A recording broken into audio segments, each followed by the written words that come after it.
1000થી વધારીને 8000 કરવામાં આવી શકે છે। આ એક સૂત્રો તરફથી મહત્વના સમાચાર મળી રહ્યા છે કે આ વખતના બજેટમાં ખેડૂતોને તો ચોક્કસથી ફાયદો થશે। તો બીજી બાજુ જે ગઈકાલે આર્થિક સર્વે રજૂ કરવામાં આવ્યું હતું તેમાં પણ ઇશારો કરવામાં આવ્યો છે કે જે પ્રકારે જીડીપી ગ્રોથ રેટ છે આ ગ્રોથ રેટ ને ધ્યાનમાં રાખવામાં આવ્યો છે। ખાસ કરીને જો મોન્સૂન અને મહામારી આ બંને ખરાબ પોઝિશનમાં નથી આવતા તો growth rate GDP growth rate છે તે ભારતનો સારો જોવા મળશે, એક્સપેક્ટેશન પ્રમાણેનો સારો જોવા મળશે।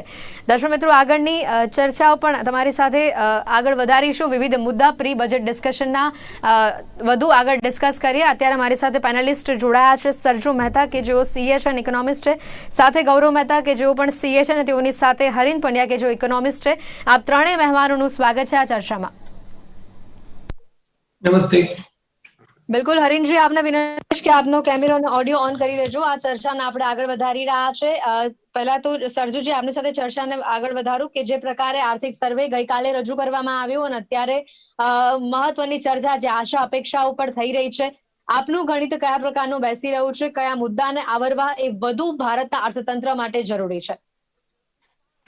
તમે બહુ સરસ વાત કરી, કારણ કે લોકો અત્યારે એવું પૂછતા હોય છે કે બજેટમાં શું અપેક્ષા છે। હવે છે ને, અપેક્ષાઓનો તો ક્યારેય જીવનમાં અંત જ નથી હોતો। ખરેખર પ્રશ્ન સાચો એ હોવો જોઈએ જે તમે બહુ સરસ પૂછ્યો કે અત્યારે શું કરવાની જરૂરિયાત છે। અને જોવા જઈએ તો ઘણું બધું કાર્ય પહેલા બી થયું હોય તો હંમેશા બજેટને હું એવી રીતે કહેતો આવ્યો છું કે બજેટ કોઈ એક દિવસની ઘટના નથી, એ સતત ચાલી આવતી એક જે કઈ વિચારધારા હોય એ વિચારધારામાં જે કઈ સુધારા વધારા કરવાના હોય એ આ દિવસે થઈ શકે છે। બજેટથી ગવર્મેન્ટ પોતાનો પણ પ્લાન, પોતાની પણ દિશા દેખાડી રહેતી હોય છે। હવે અત્યારના બજેટમાં જો જરૂરિયાત જોઈએ ને બેન, તો સૌથી મોટી જરૂરિયાત એ છે કે પહેલા હું આવીશ ડાયરેક્ટ ટેક્સ ઉપર, પછી ઇનડાયરેક્ટ ટેક્સ ઉપર અને પછી બજેટની ફાળવણી ઉપર। બજેટની ઇનડાયરેક્ટ ટેક્સની અત્યારે એટલા માટે બહુ વધારે વાત ન કરી શકીએ કે જીએસટી હવેથી મોટા ભાગના રેટ્સ વગેરે કાઉન્સિલ, જીએસટીની જે કાઉન્સિલ મીટિંગ હોય એમાં રજૂ થતા હોય છે। એટલે આ અત્યારે બજેટમાં જીએસટી ને લગતા કદાચ કોઈ મોટા ચેન્જીસ આવી શકે નહીં, પરંતુ ઇન્કમ ટેક્સમાં બે ત્રણ બહુ મોટી જરૂરિયાતો છે જે અમે નાણાં મંત્રાલયને પણ ધ્યાનમાં લાવેલી છે। એમાંનું સૌથી મોટું એ છે કે ભારતમાં આજે વેપારી પેઢીઓ સૌથી મોટો નંબરમાં કામ કરતી વેપારી સંસ્થાઓ કહેવાય।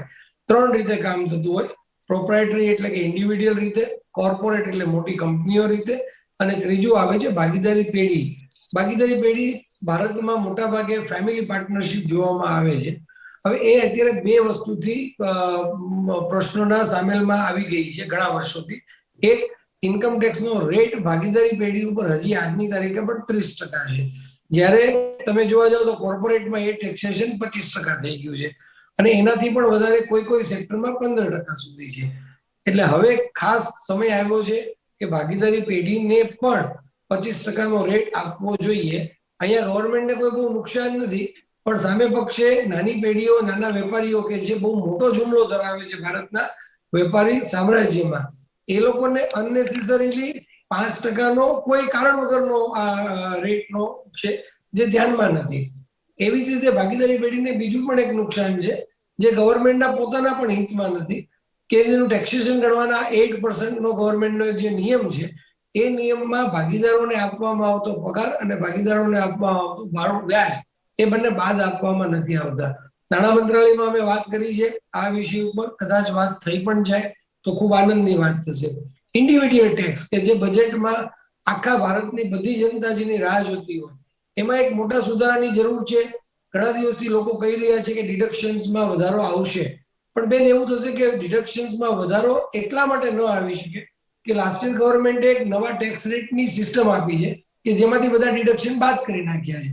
તો પછી જો અત્યારે ડિડક્શનમાં વધારો કરશે તો બે વસ્તુ સામસામી ક્વોલિફાઈ નહીં થાય। એની બદલે ઇન્ડિવિડ્યુઅલનો ટેક્સ રેટ જે 30% છે એ પણ હવે એક હિસાબે 25% કરી આપવો જોઈએ, અને જે વચ્ચેનો ટેક્સ છે 10, 20 અને 25% જે ત્રણ રેટ છે એ 10%નો સ્લેબ રેટ છે એ થોડો વધારે લાંબો લઈ જવો જોઈએ, જેનાથી ગવર્મેન્ટને પણ ફાયદો થવાનો છે અને પ્રજાને પણ ફાયદો થવાનો છે। આ બીજી વસ્તુ આવી છે ઇન્કમ ટેક્સમાં। કોર્પોરેટ ટેક્સેશનને જે ફાયદો જોઈએ છે, કોર્પોરેટને ઘણું બધું આપ્યું છે છેલ્લા 2-3 વર્ષમાં, નાણામંત્રી શ્રી અને નાણાં મંત્રાલયે, પણ છતાં પણ જે કોવિડને કારણે જે નુકસાન થયું છે, ટર્નઓવરનો જે રેશિયો ઘટી ગયો છે, એને કારણે એમને પણ કોઈ ટકાવારીમાં જો લાભ મળે ઇન્કમ ટેક્સના, કદાચ 3 વર્ષનું પેકેજ કોઈ બહાર પાડે, એવી રીતે એક કરી શકે છે. આ 3 વાત થઈ કોર્પોરેટ, ઇન્ડિવિડ્યુઅલ અને ફર્મ ટેક્સની. જીએસટીમાં મેં કહ્યું એમ બહુ વધારો આવવાનો નથી. ઓવરઓલ બજેટની ફાળવણીની દ્રષ્ટિએ જોઈએ તો ખેડૂત વર્ગને કદાચ ખુશ કરે એવી વાતો હમણાં આપે પણ કહ્યું, અને કદાચ જરૂરિયાત પણ હશે, આપણે એવું માની લઈએ. અને સામે પક્ષે કદાચ દરેક બજેટમાં એટલું બધું કદાચ ફાળવણીને જો ન આપી શકાય, છતાં પણ અત્યારે જોવા જઈએ તો ખેડૂત વર્ગને જે કદાચ કોઈ મોટો નાનો કોઈ ફાળવણીનો સબસિડીનો જે ઇસ્યુ છે એ બી કદાચ એડર થઈ શકે એવું મને તો લાગી રહ્યું છે. બિલકુલ. હરીનજી, આપનો અવાજ આવી રહ્યો છે? હાજી હાજી જી હરીનજી, જે પ્રકારે અહીંયા એક બાજુ અંદાજપત્રમાં સ્ટાર્ટઅપ, ઇન્ફ્રાસ્ટ્રક્ચર તથા હેલ્થ સેક્ટરને વધુમાં વધુ પ્રાધાન્ય મળે તેવી ઉદ્યોગકારોની માંગ છે. આ માંગની સામે જે પ્રકારેનું બજેટ રજૂ થવું જોઈએ, ખાસ કરીને નાના ઉદ્યોગકારો હોય અને મોટા, અને સાથે મિડલ ક્લાસ વર્ગ કે જેની સતત અવગણના બજેટમાં થતી હોય છે. હંમેશા બજેટ અમીર અને ગરીબ આ બંને વર્ગોને જ ધ્યાનમાં રાખીને બનાવાય છે. મિડલ ક્લાસ વર્ગની જે અવગણના થઈ રહી છે, એના માટે પણ આ બજેટમાં કયા ચેન્જીસ અનિવાર્ય છે લાસ્ટ બજેટની કમ્પેરિઝન? આ બજેટની અંદર એમએસએમઈ સેક્ટરની અંદર ઘણી બધી રાહત આવવાની શક્યતાઓ છે. જે સ્ટાર્ટઅપ ઇન્વેસ્ટમેન્ટ જે પણ થઈ રહ્યા છે, જેમાં વર્લ્ડની અંદર 3જા ક્રમે ભારતનું સ્થાન છે, જેને લીધે સ્પષ્ટપણે જોઈ શકાય છે કે સ્ટાર્ટઅપ ઉદ્યોગ ઇન્ડિયાની અંદર ખૂબ જ સારી રીતે આગળ વધી રહ્યો છે અને એને નર્ચરિંગ કરવાની જરૂર છે. કોવિડને કારણે ઘણા બધા સ્ટાર્ટઅપ્સની અંદર ફિનાન્શિયલ ક્રાઇસિસ આવેલા છે, પણ છતાં પણ આ બજેટની અંદર એવી કોઈ પ્રકારની સગવડતા સરકારશ્રી દ્વારા કરવામાં આવશે જ કે જેનાથી આવા લઘુ ઉદ્યોગોને અને એમએસએમઈ સેક્ટરમાં ઝડપથી બૂસ્ટ મળે. સ્ટાર્ટઅપ સિવાય પણ ક્રિપ્ટોકરન્સી પણ અત્યારે ખૂબ જ ચર્ચાનો વિષય છે, અને ક્રિપ્ટોકરન્સીની અંદર પણ ઘણા બધા જ ચેન્જીસ આવવાની શક્યતાઓ આ બજેટમાં છે, કારણ કે ક્રિપ્ટોકરન્સી અને એના સિવાય પણ ક્રિપ્ટોકરન્સી જેના પર આધારિત છે એવી બ્લોકચેન ટેકનોલોજી જે છે એના ઉપર ગવર્મેન્ટની ગાઈડલાઇન્સ અને ગવર્મેન્ટના અમુક ધારાધોરણો જો લાગુ કરવામાં આવે તો ઘણા બધા સ્ટાર્ટઅપ જે ક્રિપ્ટોકરન્સીને લગતા છે કે બ્લોકચેનને લગતા છે એ વધારે સારી રીતે ખીલી શકે એમ છે. સાથે સાથે જ આપણે વાત કરી કે ફાર્મર્સ બિલ પર કે ફાર્મર્સના રાઇટ્સ પર ઘણા બધા ચેન્જીસ આવવાની શક્યતા છે. સાથે સાથે એક વસ્તુ આપણે એ પણ અહીંયા જોવી જોઈએ કે જે મધ્યમ વર્ગ જે છે, એટલે કે જે સેલેરીડ એમ્પ્લોઈઝ જે છે, એમાં રાહત આવવાની શક્યતાઓ જણાઈ રહી છે, કારણ કે કોવિડ પછી ઘણા બધા જે સેલેરીડ એમ્પ્લોઈઝ હતા એ વર્ક ફ્રોમ હોમના કન્સેપ્ટ પર જતા રહ્યા છે, અને એને લીધે એમનો જે પોતાનો ખર્ચો છે એ પણ ઘણી વખત ઘણા ક્ષેત્રોમાં વધી ગયો છે. સો એને લીધે પણ એટીસી એટીડી ની અંદર પણ થોડીક રાહત આવી શકે એવું હું ઈચ્છું છું કે જેને થ્રુ સેલેરીડ એમ્પ્લોઈઝને પોતાના ઇન્વેસ્ટમેન્ટ બેટર કરવાનો એક મોકો મળે, અને સાથે સાથે કોવિડ પેકેજ પણ જે સેલેરીડ એમ્પ્લોઈઝ છે એને પણ એના ધ્યાનમાં અનુલક્ષીને પણ સરકારશ્રી દ્વારા આયોજનો થઈ રહ્યા હશે, અને જે સેલેરીડ એમ્પ્લોઈઝ કોવિડ અફેક્ટેડ છે એને માટે મેડિક્લેમની અંદર કે બીજા કોઈ પણ ખર્ચાની અંદર કેવી રીતે વધારે સારી રીતે ઇન્વેસ્ટમેન્ટ પર્પઝથી કે બીજા કોઈ પણ પર્પઝથી એને રાહત મળી શકે એ પણ અહીંયા એક મુદ્દાની વાત છે કે એ પણ આપણે જોવી જોઈએ. પણ ઓવરઓલ જોવા જઈએ તો જે આખું બજેટ છે એને હેલ્થ, ફાર્મર અને સેલેરી એમ્પ્લોય પર વધારે ભાર મૂકવામાં આવશે એવું જોતા લાગી રહ્યું છે. આ સાથે હરીનજી માફ કરશો, એક મુદ્દો એ પણ ઉમેરવા માંગીશ કે જીએસટી નો મુદ્દો પણ ઘણો ચર્ચાસ્પદ આખા વર્ષમાં રહ્યો છે. જીએસટી માં 1 નેશન 1 ટેક્સ પદ્ધતિ લાગુ કરી છે તો પણ ઇન્કમ ટેક્સમાં અલગ અલગ સ્લેબ દર રાખવામાં આવ્યા છે, જેના કારણે મિડલ ક્લાસ વર્ગને બહુ મોટો ફટકો પડી રહ્યો છે. તો એક સવાલ આ પણ છે કે આ ટેક્સ પદ્ધતિ લાગુ કર્યા પછી પણ અલગ અલગ સ્લેબ દર શા માટે? સરકારશ્રી દ્વારા ઘણી વખત એવા પગલા લેવામાં આવ્યા છે કે જેના through one tax one nation, એટલે કે જે અત્યારે પણ 5%, 18%, 12% આવા અલગ અલગ ટેક્સ સ્લેબ છે એને પણ આપણે એક સ્ટાન્ડર્ડ રિજીમમાં લાવી શકીએ. પણ ઘણી વસ્તુઓ જેમ કે ટેક્સટાઇલ ઇન્ડસ્ટ્રી એવી છે કે જે મેન્યુફેક્ચરર્સ છે 5% પર કામ કરે છે, અને જ્યારે રિટેલર્સ કે જે ડિસ્ટ્રીબ્યુટર્સ છે એ 12% ના રેજીમમાં આવતા હોય છે. તો ઘણી વખત એ જોવા મળે છે કે જ્યારે પણ ટેક્સ સ્લેબને જ્યારે રિવાઇઝ કરવામાં આવે ત્યારે ઘણા બધા લોકો જે હોય છે એને ઇફેક્ટ કરતું હોય છે. એટલે 5 અને 12% વચ્ચેનો જે પણ ગેપ છે એ ઘણી વખત ઇફેક્ટ કરતો હોય છે. પણ અહીંયા મુદ્દાની વાત એ છે કે જ્યારે પણ ટેક્સ સ્લેબ રિવાઇઝ થતા હોય છે, કે જ્યારે જીએસટી ની અંદર વન નેશન વન ટેક્સ ની વાત થતી હોય છે, તો આપણે બધી જ વસ્તુઓને એક જ ટેક્સ સ્લેબમાં ન જોવી જોઈએ. કારણ કે અમુક વસ્તુઓ પ્રીમિયમ પ્રોડક્ટમાં આવતી હોય છે, અમુક પ્રોડક્ટ સુપર પ્રીમિયમ પ્રોડક્ટમાં આવતી હોય છે, જ્યારે અમુક જે પ્રોડક્ટ છે એ બિલો પ્રીમિયમ પ્રોડક્ટમાં આવતી હોય છે. તો એને લીધે અહીંયા જોવાની વસ્તુ એ છે કે જો એક જ ટેક્સ સ્લેબની અંદર બધી જ પ્રોડક્ટને જો આવરવામાં આવે તો અહીં ઘણી વખત ટેક્સનું જે સ્લેબ છે એ ઉપર નીચે થઈ શકે છે, જેને લીધે સરકારની આવકમાં ઘટાડો થઈ શકે છે. પણ અમુક સેક્ટર્સ એવા છે કે જેને સરકારશ્રી દ્વારા આ બજેટની અંદર આવરવામાં આવશે, કે જેને લીધે ટેક્સ સ્લેબ જે છે એ થોડોક ઓછો કરવામાં આવશે, જેને લીધે જે મિડલ ક્લાસ ફેમિલીઝ છે કે જે સેલરીડ એમ્પ્લોઈઝ છે એને આ વસ્તુનો ફાયદો મળી શકે એમ છે. બિલકુલ. ગૌરવજી, આપની પાસે આવું જો તો 30% જે સૌથી ઊંચો ટેક્સ સ્લેબ ઘટાડીને જો 20% કરવામાં આવે તો કેટલા ફાયદા થશે અને એ કરવો કેટલો અનિવાર્ય છે? જોવા જતા અત્યારે જે રીતે ડાયરેક્ટ ટેક્સની પ્રોપોઝિશન ગૌરવજી, માફ કરશો, આપનો અવાજ બરાબર નથી આવી રહ્યો. હેલો. હા, 30% નું અત્યારે આપ જોવા જશો તો પાર્ટનરશિપ અને ઇન્ડિવિજ્યુઅલનો જે મેક્સિમમ 30% છે, તો અત્યારે એને 20% કરવા જાય તો ડાયરેક્ટ ટેક્સના કલેક્શનમાં ઘણી ખોટ આવી શકે છે. એટલે અત્યારે એવું છે કે જો આપણી એક ડેવલપિંગ ઇકોનોમી છે, ત્યાં અત્યારે તમે ઇન્કમની અસમાનતા જોશો ને તો ઘણી બધી છે. કોઈ વસ્તુ કરવા જાય તો ઘણા જે લોકો સુપર રિચ છે એ લોકોને કોઈ પ્રશ્ન જ નહીં આવે, કારણ કે એ લોકોને તો ટેક્સ ઓછો જાય છે. ઇટ ઇઝ બેટર કે અત્યારે 30% નો ટેક્સ છે એ ખોટું નથી, એ બરાબર છે. જ્યાં જેમની ઇન્કમ ઓછી છે, અત્યારે બતાવે છે કે 15 લાખથી નીચે બધા સ્લેબ વાઇઝ આપણે ઇન્કમ લઈએ છીએ, તો એ બરાબર છે. એનું રીઝન એ છે કે ઇન્કમની અસમાનતા આપણે ઓછી કરવી છે. કોઈ પણ નેશન ડેવલપિંગ માટે એટલો પ્રશ્ન નથી, પણ ડેવલપમેન્ટ માટે હંમેશા એ પ્રશ્ન રહ્યો છે કે એમની ઇન્કમની અસમાનતા ઓછી કરવી. એને ટેક્સનો સ્ટ્રક્ચર એ રીતે રાખવું જોઈએ કે ઇન્કમની અસમાનતા ઓછી થાય. તો એના કારણે 30% રાખવો એ થોડું ભૂલભર્યું થશે. અને એના કારણે કારણ કે આજે કંપનીઝમાં જોશો, આપને બીજો પ્રશ્ન થશે કે કંપનીની અંદર આપણે આ ટેક્સ અત્યારે 25% ને 22% કર્યો છે, ત્યાં સ્ટાર્ટઅપ્સ માટે 15% કર્યો છે, પરંતુ ત્યારે એના રિઝર્વ્સ થાય છે, એ રિઝર્વ્સ ઉપર બી ટેક્સ છે. એટલે somewhere around companies are also paying somewhere around 35 to 40% no tax સ્લેબની અંદર એ લોકો પર પે થાય છે, કે રિઝર્વ્સ ઉપર બી ટેક્સની જવાબદારી બને છે. ના હોય તો હવે શેર હોલ્ડર્સમાં જેમ ડિવિડન્ડ ઇશ્યુ થાય છે એટલે શેર હોલ્ડર્સની બી જવાબદારી બને છે. એટલે અત્યારે આ 30% નો ટેક્સ છે એ મારા હિસાબે એમાં બહુ જ કોઈ ચીજ કરવાની જરૂર નથી. અધરવાઇઝ આપણી ફિસ્કલ ડેફિસિટ વધતી જશે અને એ આપણે એના ઉપર બી ગવર્નમેન્ટને ફિસ્કલ જે બી ડેફિસિટ થાય છે એના ઉપર બી વ્યાજ ચૂકવવાનું, કે તમારે ડેટ લેવો પડશે. તમારા એક્સપેન્ડિચર તો તમે ફિક્સ કર્યા છે કે તમે એટલા કરશો, પરંતુ એના ઉપર તમે જેટલું ડેટ લેશો એના ઉપર ઇન્ટરેસ્ટ બી ચૂકવવાનું, જેથી કરીને તમારા બજેટ ઉપર એ બહુ મોટી અસર થઈ જાય. એટલે મારા હિસાબે આ કરવાની જરૂર નથી.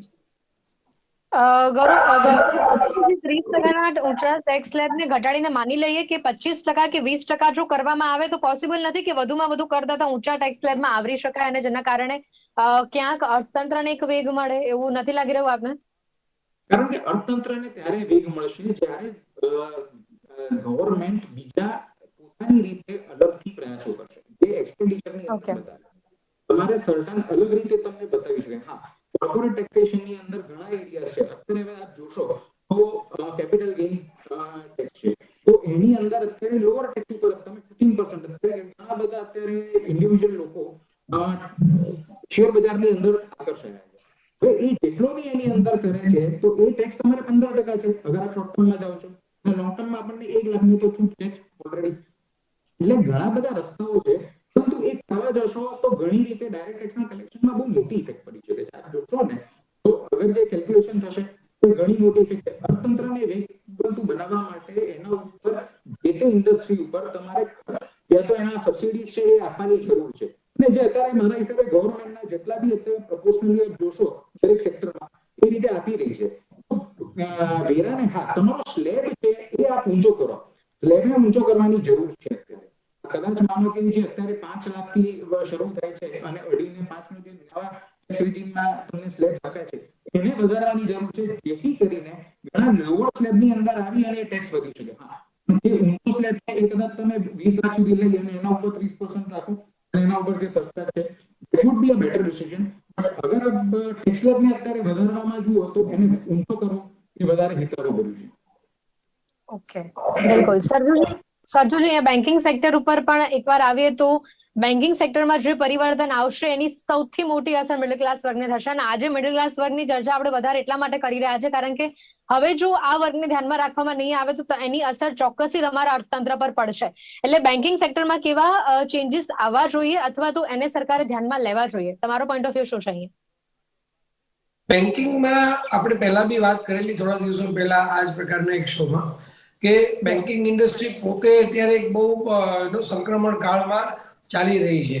પ્રાઇવેટાઇઝેશન ઓફ અને પબ્લિક સેક્ટર બેંક્સ એ વચ્ચેના જે પોતાના જે ઓપરેટિંગ એક્સપેન્સ વચ્ચેના જે ડિફરન્સીસ છે એ પોતે એ બંને બેંકોના જે પ્રકાર છે એના ટેક્સેશન અને એના પોતાના ઓપરેટિંગ પ્રોફિટમાં ખૂબ અસર કરી રહી છે. જ્યારે અત્યારે આપણે જે વાત કરવાની છે, જે તમે કહ્યું કે મિડલ ક્લાસને એવું તો શું બેંક ઓફર કરી શકે કે જેનાથી કોઈ ઇકોનોમીમાં બી મોટો ફાયદો આવે. તો તમે જુઓ ને તો ઓવર અ પીરિયડ જે હમણાં મારી પહેલાના પેનલિસ્ટે વાત કરી કે જે સ્ટાર્ટઅપની વાત છે કે જે અત્યારે ભારતમાં આપણે વિશ્વમાં 3જા નંબરે છીએ. તો મોટાભાગનું જો સ્ટાર્ટઅપ જોઈએ ને તો એ મિડલ ક્લાસના યંગ એજ બાળકો અને યંગ એજ જે યુવાનો છે એ એમાં બહાર આવી રહ્યા છે. તો સૌથી પહેલી વાત તો એ થાય કે જ્યારે બેન્કિંગ ચેનલે મધ્યમ વર્ગના નાના બિઝનેસને પૈસા આપવાનું જ્યારે પણ મુહિમ ઉઠાવી છે ત્યારે હંમેશા અર્થતંત્રને વેગ આવ્યો છે.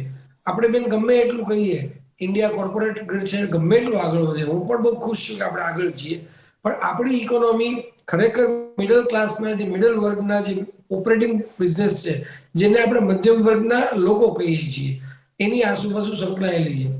એટલે એમએસએમઈ સેક્ટરમાં જે ઇન્ટરેસ્ટનો બેનિફિટ છે પણ હજી એની સામે જેની લોન અવેલેબિલિટી છે, નાના બિઝનેસને લોન અવેલેબિલિટી, કારણ કે બેન્કિંગમાં બેંકની પણ વાત છે જ્યારે તમારે પૈસા આપવાના હોય ત્યારે સુરક્ષા માટે ઘણા બધા સ્ટેપ્સમાં ઉતરવું પડે છે.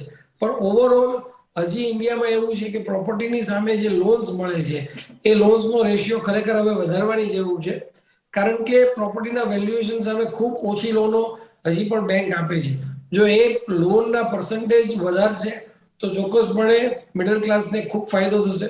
સામે પક્ષે એફડીના રેટ્સ ઘણા બધા ઘટી ગયા છે. તો મોટી બેંકો અત્યારે એવું કરી રહી છે કે જે ઇન્ટરેસ્ટનો જે લાભ છે, જે એને કોસ્ટ પોતાને ઘટી છે એટલે એ પોતે સામે પક્ષે જે ઓછા ઇન્ટરેસ્ટમાં લોન આપે છે એ વધારે સિક્યોર્ડ પીપલ કે જે મોટા કોર્પોરેટ્સ છે, જે વર્ષોથી બેન્કિંગ કરી રહ્યા છે એને લાભ આપે છે. બેંકની દ્રષ્ટિએ વાત સાચી છે, પણ જ્યારે ખરેખર આપણે ઇકોનોમીને જો વધારે પૈસા આપવા હોય અને ઇકોનોમીમાં જો મિડલ ક્લાસને ફાયદો કરવો હોય તો એમએસએમઈ સેક્ટરમાં પણ લોનના વ્યાજ ઓછા કરવા જરૂરી છે. થર્ડ સ્ટેજ આવે છે કે લોનની અટપટી જે વાતો, જે સ્ટોક ઉપરની જે ઇન્ટરેસ્ટની જે લોન આપે છે એની બદલે જો બિઝનેસમાં પર્સનલ લોન્સ વધારે આપે કે જે પર્સનલ લોન્સમાં અત્યારે ઇન્ટરેસ્ટનું સેગમેન્ટ ખૂબ મોટું છે, તો એ વ્યાજ દર જે પર્સનલ લોનના સેગમેન્ટમાં બધી જ બેંકો ઓક્રોસ ધ બોર્ડ, ઇવન એમાં આરબીઆઈ પણ ઇન્ટરવેન થઈ શકે છે અને પર્સનલ લોનના વ્યાજના રેટમાં ઘણો બધો ઘટાડો કરી આપે તો ચોક્કસ 3 વસ્તુ થશે. બેંકોની મિડલ ક્લાસની અવેલેબિલિટી, જેને ગુજરાતીમાં તરલતા કહે છે, નાણાંની તરલતા, અવેલેબિલિટી ઓફ ફ્લો એ મળશે. બીજું, જો વ્યાજ ઓછું થશે તો કોમ્પિટિટિવ રેટ્સ બનશે. મધ્યમ વર્ગના લોકો અને મધ્યમ વર્ગનો બિઝનેસમેન બંને વધારે કોમ્પિટિટિવ બનશે. આ બે મોટા ફાયદા કરી શકે છે બેન્કિંગ ક્ષેત્રમાં. બિલકુલ. અને અન્ય એક વાત કરું, વિદેશી મૂડીરોકાણ સરજુજી જે પ્રકારે આપણા દેશમાં થઈ રહ્યું છે, જે કંપનીઓ જે અહીંયા ઇન્વેસ્ટ કરી રહી છે અને એની સામે જે ખાનગીકરણ મોટી મોટી કંપનીઓનું થઈ રહ્યું છે, એ બેરોજગારને વધારે પ્રોવોક કરે છે કે પછી અહીંયા બેરોજગારી ઘટાડવા માટે સરકાર હજી કોઈ પગલાં નથી લઈ રહી, જે સમયાંતરે નહીં લેવામાં આવે તો ક્યાંક અર્થતંત્રને ફુગાવાના દરને અને જીડીપી ગ્રોથ રેટમાં આ ત્રણેયમાં મેજર ડિફરન્સ આપણને જોવા મળશે? હું એમાં થોડો ડિફર થાઉં છું. હું ક્યારેક મીઠું બોલતો હોઉં છું, પણ થોડું કડવું પણ બોલતો હોઉં છું કે જો એ સત્ય હકીકત હોય. બેરોજગાર, ચોક્કસપણે બેરોજગારીનો પ્રશ્ન ગવર્મેન્ટ સામે છે, પણ બેરોજગારી થવાનું જે મુખ્ય કારણ છે એ આપણે ખેતીમાંથી હટતા જઈએ છીએ અને શિક્ષણ એટલું સ્તર વધારતા નથી, જે બાળકોમાં પોતાનામાં, વડીલોમાં, મા બાપમાં પોતાનામાં બાળકોને ભણાવવાની જે છે, આપણે ઓછી ઉંમરે જે લોકો રોજગારમાં આવી જવાની શક્યતાઓ રાખી રહ્યા છે એમની માટે ખેતી એ બહુ મોટો એક સ્કોપ હતો. પણ જ્યારે તમે રોજગાર લેવા માટે કોર્પોરેટ્સમાં આવો છો, તમે કંપનીઓમાં આવો છો, ઇન્ડસ્ટ્રીમાં આવો છો, ત્યારે થોડું તો તમારું ભણતરનું સ્તર વધારવું જરૂરી થઈ જાય છે. રહી વાત મૂડીરોકાણની કે પ્રાઇવેટાઇઝેશનની, આ બંને કારણોથી રોજગારની શક્યતાઓ ઘટે એવી શક્યતાઓ ખૂબ ઓછી છે. કારણ કે જ્યાં જ્યાં વિદેશી મૂડીરોકાણ આવ્યું છે, વિદેશી મૂડીરોકાણના બીજા પ્રશ્નો હોઈ શકે છે, એની આપણે અત્યારે વાત ન કરીએ, પણ રોજગાર ક્ષેત્રે જોવા જાવ તો વિદેશી મૂડીરોકાણને કારણે રોજગારીમાં ઓછું થતું હોય એવું ક્યારેય નથી બનતું. હા, કોઈ એમ કે ભાઈ વિદેશી મૂડીરોકાણથી જે મોટી ફેક્ટરીઓ બને છે એ વધારે ઓટોમાઇઝેશનની હોય છે, તો એમાં એમ કે ભાઈ રોજગારી ઓછી મળે છે. પણ એની સામે જે એના એન્સિલરી બિઝનેસ થતા હોય છે એ બધા એટલા મોટા થતા હોય છે કે એ નાની નાની જે કંપનીઓ ઊભી થાય છે કે જે આ બધી મોટી વિદેશી મૂડીરોકાણની કંપનીઓને પોતાનો માલ વેચે છે, ત્યાં ખૂબ જ રોજગારીનું જનરેશન થાય છે. રહી વાત પ્રાઇવેટાઇઝેશનની, પ્રાઇવેટાઇઝેશન અત્યારના સમાજ માટે એક બહુ અભિન્ન અંગ થઈ ગયું છે, કમ્પલસરી છે. અને સરકાર પણ જે બોલી રહી છે કે ભાઈ સરકારને સરકાર ચલાવવાનું કામ છે, ધંધો કરવાનું કામ નથી, છતાં પણ જે એવા જે આવશ્યક બિઝનેસ સેવાઓ છે અથવા તો જેની ઉપર ગવર્મેન્ટના રિસોર્સિસ ઉપર કંટ્રોલ હોવો જોઈએ, એ હજી ગવર્મેન્ટ પ્રાઇવેટાઇઝેશનમાં લાવી નથી, જે સારી વાત છે. બાકી તમે જ વિચારો, પ્રાઇવેટાઇઝેશન થાય છે અત્યારે જ આપણે જોઈએ 2 દિવસથી જે મીડિયામાં આવી રહ્યું છે, તમે પણ બહુ સરસ રીતે કવર કર્યું છે કે ભાઈ એવિએશન ઇન્ડસ્ટ્રીનું જે પ્રાઇવેટાઇઝેશન થયું, તો આખા ભારતમાં લગભગ કોઈ એવો માણસ નહીં હોય કે જે એવિએશન ઇન્ડસ્ટ્રીના જે પ્રાઇવેટાઇઝેશન, જે હસ્તાંતરણ થયું સૌથી મોટી ગ્રુપ કંપનીમાં, તો બધા ખુશ છે. એટલે એમાં કઈ રોજગારીનો નહીં થાય એવો કોઈ પ્રશ્ન આવતો નથી. બિલકુલ. હરીનજી, અહીંયા જે પ્રકારે આર્થિક સર્વે રજૂ કરવામાં આવ્યો, એ આર્થિક સર્વે પર તમારું શું મંતવ્ય છે? અને એની સાથે એના ઉપરથી બજેટ ક્યાંક સરકારે જે ઈશારાઓ કરી દીધા છે, બજેટ કેવું લાગી રહ્યું છે આ યરનું આપને? અને સાથે દેશમાં બચત વૃદ્ધિને પ્રાધાન્ય મળશે તો ટેક્સમાં રાહતો મળવી એ પણ જોડે કેટલી જરૂરી છે? 8.5% ગ્રોથ જે આપણે એક્સપેક્ટ કર્યો છે, અને એ જ પ્રમાણે આપણે બાકીના બધા જે ફિનાન્શિયલ સર્વેસ થયા છે એ મુજબ પણ આની આસપાસ જ ક્યાંક આંકડો બેસી રહ્યો છે કે આપણો ગ્રોથ રેટ કેટલો હશે. પરંતુ આ ગ્રોથ રેટ તો ટોટલ ઇન્ડસ્ટ્રીની વાત કરવામાં આવી રહી છે, ત્યાંની એટલા માટે આપણે આ નંબર પર વધારે ફોકસ કરી રહ્યા છે. પરંતુ આ બજેટને લીધે કોને કોને ફાયદો થશે અને કેવી રીતે ફાયદો થશે, તો એના માટે ઘણા બધા આસ્પેક્ટ્સ, ઘણા બધા આયામ આપણે અલગથી પણ જોવા જોઈએ. કે મધ્યમ વર્ગને આપણે કહીએ છીએ દર વખતે મધ્યમ વર્ગને જ ફાયદો થાય એવું જ બજેટ હોવું જોઈએ, કેવું આપણે ઈચ્છતા હોઈએ છીએ કે ફાર્મર્સને ફાયદો થાય એવું જ બજેટ હોવું જોઈએ. પણ દર વખતે આ જ વસ્તુ પોસિબલ બને એવું ના બની શકે, કારણ કે ઘણા બધા સેક્ટર્સ એવા છે કે જે અનએક્સપ્લોર્ડ છે, અને એ સેક્ટર્સની અંદર પણ આપણે ઇન્વેસ્ટમેન્ટ લાવવાના છે, એ સેક્ટર્સની અંદર પણ આપણે ગ્રોથ કરવાનો છે, નવી ટેકનોલોજી થ્રુ પણ આપણે અલગ રીતે આપણા દેશને આગળ લઈ જવાનો છે. તો આ બધા જ આયામો પર આપણે જ્યારે ફોકસ કરતા હોઈએ છીએ, ત્યારે કોઈક વખત કોઈક સેક્ટરને આપણે સરકારશ્રી દ્વારા ન્યાય ન પણ આપી શકાય એવું પણ બની શકે. પણ એનો મતલબ એવો નથી કે જે બજેટ છે એ વધારે સારું નહીં રહે કે ઓછું નહીં રહે. આપણે બધા જ ઈચ્છતા હોઈએ છીએ કે સ્ટાન્ડર્ડ ડિડક્શન 50,000 થી અત્યારે 50,000 છે તો એની લિમિટ વધીને 1 લાખ થઈ જાય કે 1.5 લાખ થઈ જાય તો સેલરી પર્સનને વધારે ફાયદો થશે, એવું આપણે પણ ઈચ્છતા હોઈએ છીએ. પણ હકીકતની અંદર આપણે એક બર્ડ આઈ વ્યૂ આપણે જોવો જોઈએ કે ખાલી એક ઇન્ડસ્ટ્રી માટે આ ખાલી 50,000 નું આખા જેટલા લોકો સેલેરીડ એમ્પ્લોય છે એના માટેનું આ સ્ટાન્ડર્ડ ડિડક્શન છે, તો એનાથી સરકારને કેટલો ફાયદો થશે. અને બીજું કે આજે સેલેરીડ એમ્પ્લોય પાસે જ્યારે લિક્વિડિટી એટલે કે કેશ એમની પાસે વધારે હોય છે ત્યારે એ લોકો કેવા પ્રકારના ઇન્વેસ્ટમેન્ટ કરવા ચાહે છે કે પછી એ બીજી કોઈ જગ્યાએ એને ઇન્વેસ્ટમેન્ટ કરી રહ્યા છે. સો આ બધી જ વસ્તુઓ ઇફેક્ટ કરતી હોય છે. એટલે ઘણી વખત આપણે જે એક્સપેક્ટ કરતા હોઈએ છીએ કે બજેટથી શું લાભ આપણને કે ફાર્મર્સને કે સેલરી એમ્પ્લોયડને કે બિઝનેસમેનને બિઝનેસ ઓનર્સને કે પ્રોફેશનલને થાય, પરંતુ દર વખતે દરેક જણને આપણે સારી રીતે કેટર કરી શકીએ એવું ન બની શકે. એક ખૂબ જ અગત્યનો એક અહીંયા હું પોઈન્ટ મૂકવા માંગુ છું કે જે સ્ટાર્ટઅપને લઈને કે MSME ને લઈને જે વાત થઈ રહી છે કે એ લોકોને લોન કેવી રીતે ઇઝીલી મળી શકે અને એ લોકો કેવી રીતે પોતાના બિઝનેસને આગળ વધારી શકે. પણ જ્યારે પણ સ્ટાર્ટઅપ કે MSME ને લોનની ફેસિલિટીઝ અવેલ કરવામાં આવે છે ત્યારે આપણે એઝ અ બેન્કિંગ સેક્ટર કે એઝ અ ગવર્મેન્ટ આપણે એ પણ જોવું જોઈએ કે how much potential is there in that particular startup or that particular business. આજકાલ એવું થઈ રહ્યું જોવા મળી રહ્યું છે કે કોઈ પણ યુવાન ધંધો કરવા માંગતો હોય તો એને સ્ટાર્ટઅપ કેટેગરીની અંદર એ મૂકી દે છે અને એનાથી એને જે પણ લાભ મેળવવા હોય એ મેળવવાનું શરૂ કરે છે. પણ એની પાસે કોઈ ગોલ કે પ્લાન નથી હોતો, જેના કારણે 1 કે 1.5 વર્ષ પછી એનો પોતાનો જે પણ બિઝનેસ છે એ એની લોન્સ કે જે ડેટ છે એ રીપે નથી કરી શકતો, જેના લીધે અગેન આપણો જે ગ્રોથ રેટ જોવા જતા હોઈએ છીએ એને પણ ક્યાંક આ અફેક્ટ કરતો હોય છે. સાથે સાથે જ્યારે પણ સ્ટાર્ટઅપ્સની વાત કરવામાં આવે કે જ્યારે ગ્રોથની વાત કરવામાં આવે તો ગ્રોથ એ ઓવરઓલ આખા ઇન્ડિયાનું એક મોડલ છે. જ્યારે જે પણ આપણે બજેટની વાત કરીએ છીએ તો બજેટની અંદર જ્યારે કોઈ એક સેક્ટર પર જ જો વધારે પડતું ફોકસ કરવામાં આવે તો એની સપ્લાય ચેનનું પણ આપણે જોવું જોઈએ કે એ સપ્લાય ચેનની અંદર કઈ જગ્યાએ વસ્તુ ઇફેક્ટ થશે. ઘણી વખત અનએક્સપ્લોર્ડ એવા સેક્ટર રહી જતા હોય છે, જેમ કે SEZ સેઝના અમુક ક્લોઝિસ છે એની અંદર પણ ઘણી વખત બજેટની અંદર એને પ્રાધાન્ય નથી મળતું, જેને લીધે ઇમ્પોર્ટ એક્સપોર્ટ કે બાકીના જે આયામ છે એની અંદર પણ ઘણી વખત એવું જોવા મળે છે કે ઇમ્પોર્ટ એક્સપોર્ટના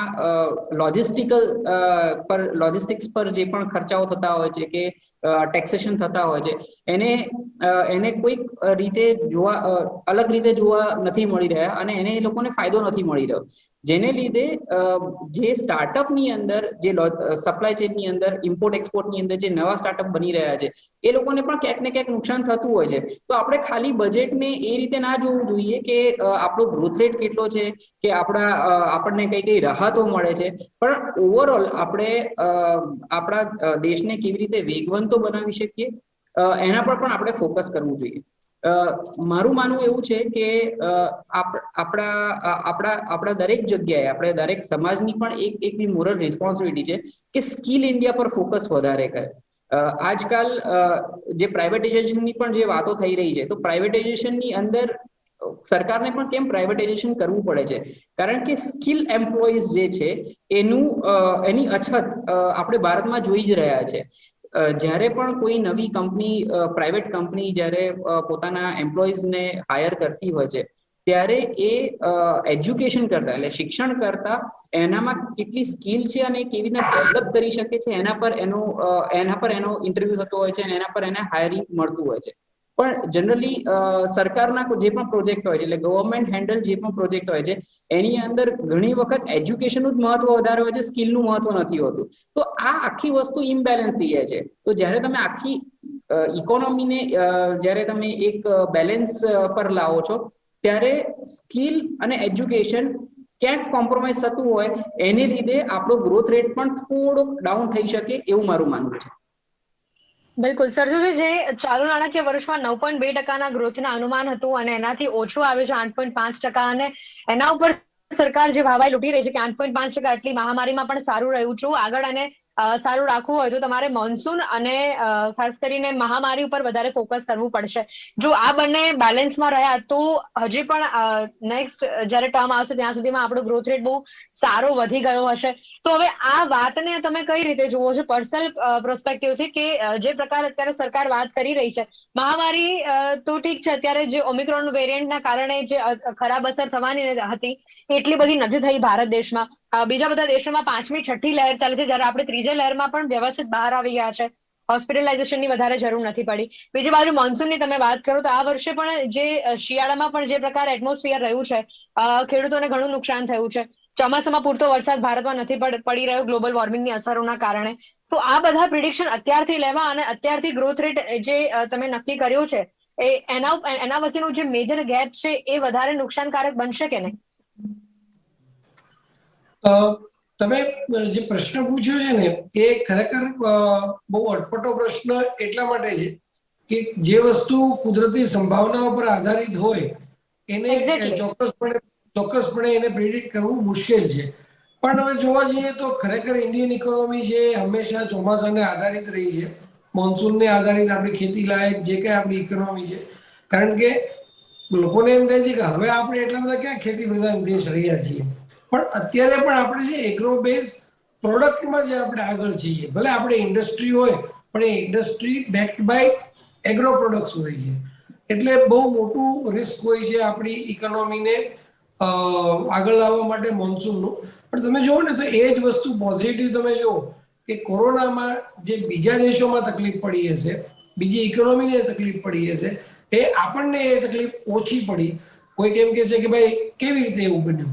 આપણે અહીંયા અર્બન ઇકોનોમીની વાત ન કરીએ, આપણને ખ્યાલ છે કોરોનામાં ઘણી બધી ઇન્ડસ્ટ્રીને નુકસાન થયું છે, ટુરિઝમ છે, હોસ્પિટાલિટી છે, એ કોરોના સ્પેસિફિક બરડામાં સંકેલાયેલી ઇન્ડસ્ટ્રી છે.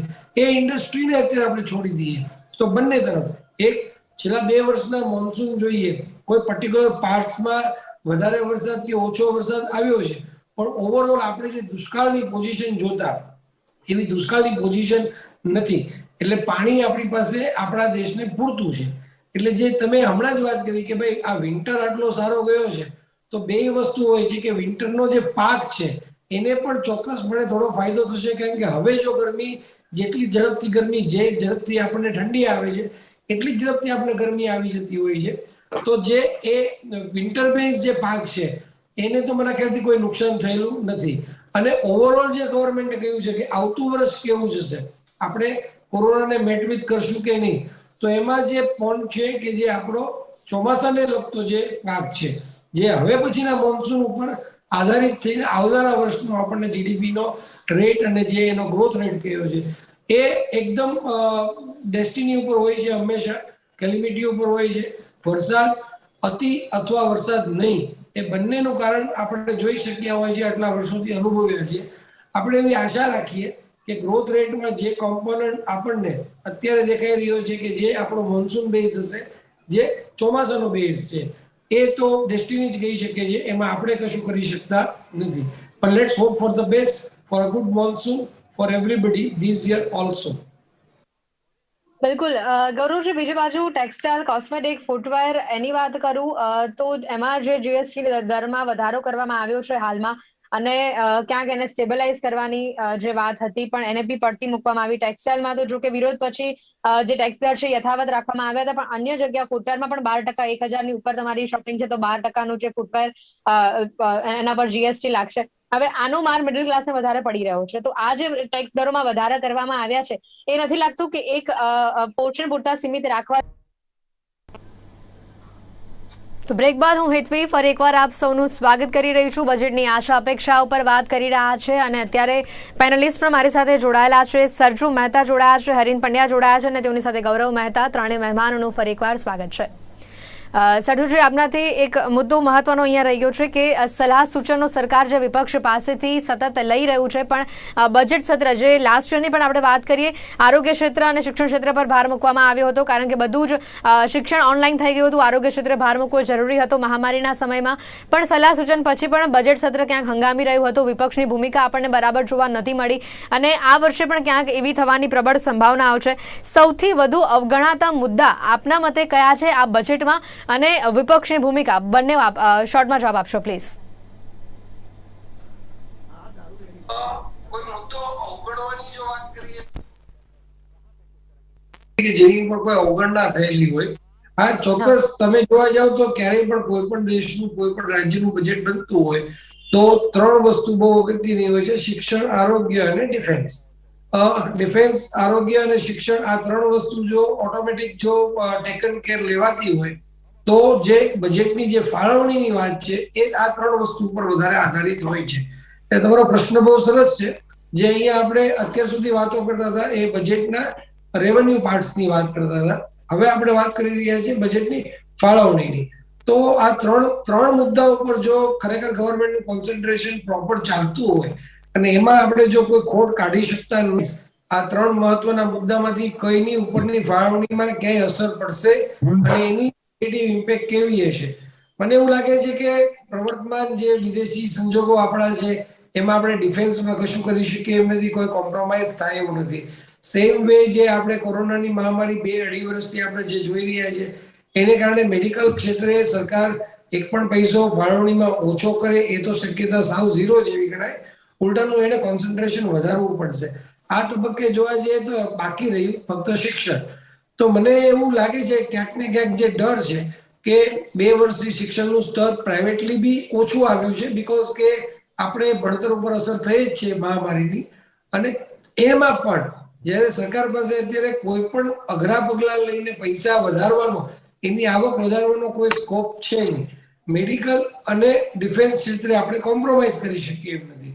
તો ત્રીજી જે ફાળવણીની જે અસર થશે, જ્યાંથી ક્યાંક ને ક્યાંક કોમ્પ્રોમાઇઝ ગવર્મેન્ટ કરશે, એ એજ્યુકેશનના ફિલ્ડમાં પૈસાની ફાળવણીનું કરશે. એમાં કદાચ મને એવું લાગે છે કે એની દૂરોગામી અસર ખરાબ છે. પણ ક્યારેક એવું બને કે શિક્ષણમાં પૈસા કેમ ઓછા વાપર્યા એવો પ્રશ્ન બી કદાચ કોઈના મગજમાં ન પણ આવે અને સામે પક્ષે બાકીના 2 સેક્ટર છે એ સચવાઈ રહે અને થોડું ઘણું જે ગવર્મેન્ટને જે પબ્લિકને જે પ્લીઝ કરવા માટેનું જે ક્ષેત્ર હોવું જોઈએ એ પણ આમાંથી થઈ શકે છે. ઇન્કમ વધારવી નહીં, ડિફેન્સ અને એજ્યુકેશન, ડિફેન્સ અને આરોગ્યના ક્ષેત્રની ફાળવણી ઘટાડવી નહીં અને કોમ્પ્રોમાઇઝિંગ ફેક્ટર એજ્યુકેશનમાં લાવવું. આ કદાચ કોઈ સંદેશ આવો આવશે એવું મને લાગે છે. બિલકુલ.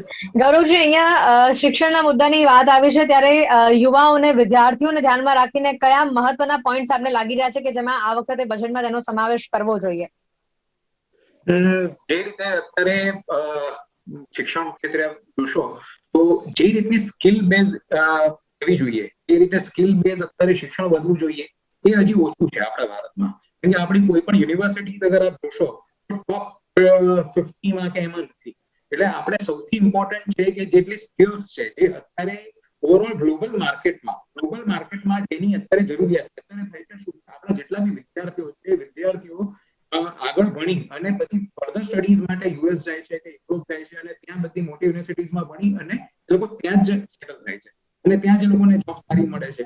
હવે એ જ વસ્તુ એ તમે ફેકલ્ટીઝ અને એ જ ફેકલ્ટીઝને એ જ યુનિવર્સિટીના કોર્સિસ તમે અહીંયા સ્ટાર્ટ કરો, એ જ લેવલનું તમે અહીંયા આપો અને એના માટે બજેટમાં પ્રોપર ફાળવણી કરો. તમે એમાં સ્પેસિફિક યુનિવર્સિટીઝને સર્ટન એક્ઝેમ્પશન્સ મળે છે એની અંદર સમ વેટેડ ડિડક્શન્સ આપો જેથી કરીને જે બહારની કદાચ ફેકલ્ટીઝ હશે એ અહીંયા ભારતમાં આવે અને અહીંયા ભારતના વિદ્યાર્થીઓ પ્રત્યે લક્ષ સેવે કે આપ આટલી જ અને જેટલો બી એનો સિલેબસ છે એ સિલેબસને હવે આગળ વધારવાની જરૂર છે. ના સીબીએસઈ બોર્ડ છે, આઈસીએસઈ બોર્ડ છે, આ બધા બોર્ડમાં બી ફેરફારોની જરૂર છે કારણ કે શિક્ષણનું ક્ષેત્ર એ બહુ જ અગત્યનું છે અને આગળના ફ્યુચરના જેટલા બી એમના કોર્सेस છે એના માટે અત્યારથી જે સંલગ્ન પ્રક્રિયાઓ થશે એ આગળ એમને કામ લાગશે. એટલે અત્યારે સૌથી ઇમ્પોર્ટન્ટ વસ્તુ એ છે કે આપ બજેટની અલોકેશનમાં તમે સ્પેસિફિક સર્ટન બિલ્સ પાસ કરો કે જેથી કરીને જેટલા બી યુનિવર્સિટી કોર્सेस છે કે અહીંયા માધ્યમિક શિક્ષણ કે ઉચ્ચતર માધ્યમિક એ બધા ક્ષેત્રે થોડી તમને વધારે જ્યારે પૈસાની અલોકેશન હશે તો એ ઇન્ડસ્ટ્રી પોતે એજ્યુકેશન ઇન્ડસ્ટ્રી આગળ વધશે. એટલે જરૂરી છે અત્યારે સર્ટન એનામાં અલોકેશન વધારી અને આપ એને આગળ વધારો. બિલકુલ. હરીનભાઈ, ખાસ કરીને એક ઘણા લાંબા સમયથી આ મુદ્દાઓ ચર્ચાઈ રહ્યો છે પ્રી બજેટ ડિસ્કશનમાં કે 5 રાજ્યોનું જે ઇલેક્શન આવી રહ્યું છે એને ધ્યાનમાં રાખીને પણ બજેટમાં થોડા ઘણા ક્યાંક મહત્વના અને મોટા ચેન્જીસ હોઈ શકે છે. તો આપના મતે એ કયા છે? ચૂંટણીલક્ષી બજેટ જો જોવા જઈએ તો દરેક સરકાર ટ્રાય કરતી જ હોય છે કે જ્યારે પણ આ રીતનું બજેટ પ્રેઝન્ટ કરવાનું આવે ત્યારે અમુક ફાયદા જે પણ ચૂંટણી શાસિત પ્રદેશો છે એને મળે.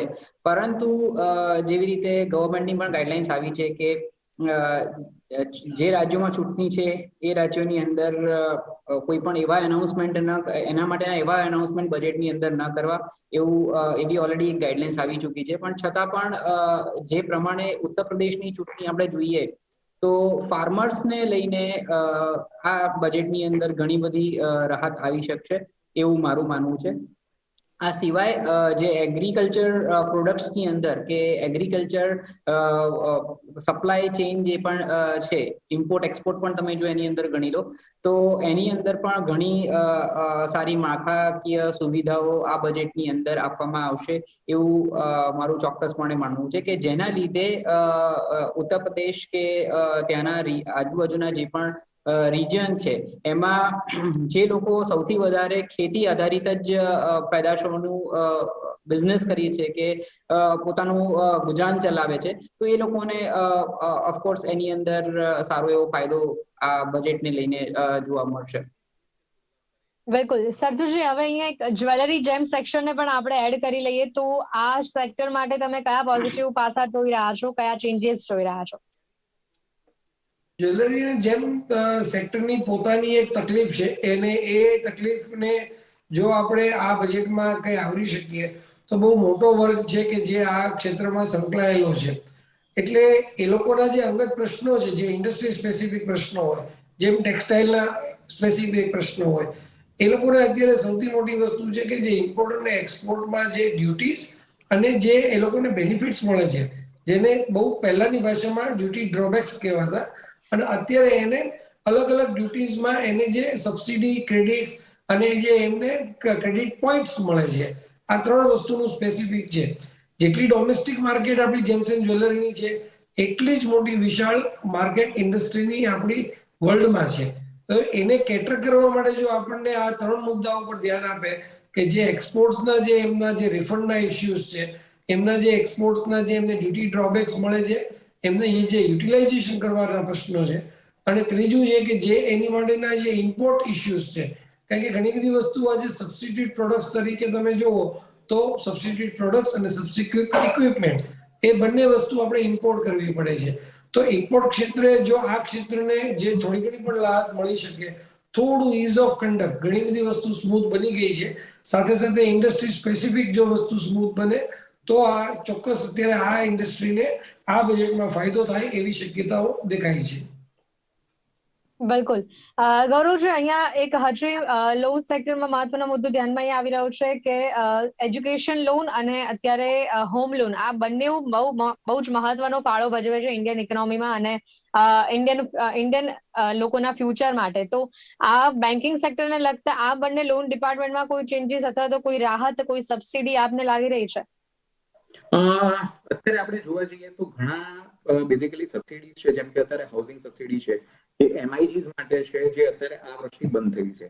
એટલે કદાચ એ જે LIG અને MIG જે લો ઇન્કમ ગ્રુપ છે એ હજી ચાલુ છે, એ વસ્તુને આ બજેટમાં એને એક્સટેન્ડ કરી અને એટલીસ્ટ 2024-2025 સુધી એને એક્સટેન્ડ કરી લે તો ઘણો મોટો ફાયદો થઈ શકે છે. એજ્યુકેશન ક્ષેત્રે અગર જોવા જઈએ તો અત્યારે જે લોન્સની જે સુવિધાઓ છે એ થોડી વધવી જોઈએ. કે એમાં શું છે કે દરેક કોર્સ વાઇઝ એની એક લિમિટ હોય છે, દરેક બેંક એની એક લિમિટ જે RBI આપેલી છે લિમિટ પ્રમાણે કરતું હોય છે, તો એની અંદર પણ એક વધારો આપે અને એના જે રેટ્સ છે, જે ઇન્ટરેસ્ટ રેટ છે, એમાં સબવેન્શન અને સબસિડીઝ એ ભાગ લાવી અને એમાં એ રેટ ઓછા કરે તો ઘણો મોટો ફાયદો થઈ શકે છે. અત્યારે જે સબસિડી જે મળે છે લગભગ તમને 7% 8%ની આજુબાજુ થતું હોય, એને બી તમે સબસિડી આપી અને સમવેર અરાઉન્ડ 4%, 3%, 4% ઉપર લઈ જાઓ તો ઘણો મોટો ફાયદો થઈ શકે છે. અને એ સેક્ટર્સની અંદર જે અત્યારે નવા એજ્યુકેશન લોન માટે અત્યારે જેટલા બી નવા વિદ્યાર્થીઓ જોશો તો અત્યારે અઢળકપણે લોકો બહાર જવાના યા તો મોટી કોલેજીસની અંદર એડમિશન માટે વેઇટ કરી રહ્યા છે. તો ત્યાં બહુ જ મોટો ફાયદો થશે અને એક સારું એવું કલ્ચર અહીંયા આપણા ભારત દેશની અંદર બેસે કે ભાઈ હા, અહીંયાથી વિદ્યાર્થીઓને એજ્યુકેશન બી એટલું સારું મળી રહ્યું છે અને એ લોકોને અહીંયા એ પ્રમાણે એમને લોન્સની સુવિધાઓ પણ મળી રહી છે. એટલે હોમ લોન્સના રેટ્સ એઝ વેલ એઝ આની અંદર એજ્યુકેશન લોન્સના બી રેટ્સમાં તકલીફ બી અત્યારે જે રીતે કોવિડના કારણે ડાઉન થઈ છે એને અત્યારે રિવાઇવ કરવાની એક અત્યારે જરૂરિયાત. કારણ કે આપ જોશો તો જેમ કે અમદાવાદ ગઈકાલે ઇકોનોમિક સર્વેની અંદર પણ આવ્યું અમદાવાદ, ગાંધીનગર ત્યાં ઘરોની ડિમાન્ડ ઘટી, ત્યારે બીજા બધા જે સેક્ટર્સ છે ત્યાં ઓલમોસ્ટ તમને જે મુંબઈ છે કે દિલ્હી છે ત્યાં ફ્લેટ રહી છે. હવે એ છે શું આ વસ્તુ જો તમે એને કોઈ રીતે ઇન્સેન્ટિવ આપશો નહીં તો આ ઇન્ડસ્ટ્રી ઉપર એની ઘણી બધી ઇફેક્ટ આવશે અને એના કારણે જેટલા બીજા એન્જિનિયરિંગ ઇન્ડસ્ટ્રીઝ છે એના ઉપર પણ ઇફેક્ટ આવશે. એટલે તમે એને અત્યારે બીજો બહુ મહત્વનો મુદ્દો છે કે આ ઇન્ડસ્ટ્રીને રિવાઇવ કરવા માટે તમે એક તો લોન્સની અંદર એના રેટ્સ પેલા કરી શકો છો. બીજું સર્ટન ટેક્સ ઇન્સેન્ટિવ્સ અગર આપ જોશો હાઉસિંગ સ્પેસિફિક તો ટેક્સ ઇન્સેન્ટિવ્સ આ 2022માં એન્ડ થઈ રહ્યા છે. તો તમારે એ જેટલા બી જે હાઉસિંગ હોલિડે પ્રોજેક્ટ્સ જે હોલિડેઝ છે ટેક્સ હોલિડેઝ 2022માં બંધ થાય છે. તો એને તમે એક્સટેન્ડ કરીને 2024 સુધી લઈ જાઓ સો દેટ એટલીસ્ટ કદાચ 2024માં દરેકને ઘર જે અત્યારે યોજના ચાલી રહી છે એ યોજના કદાચ પૂર્ણ ના થતી હોય તો એટલીસ્ટ 2025-26 સુધીમાં એ યોજનાઓ તમે પૂર્ણ કરી શકશો.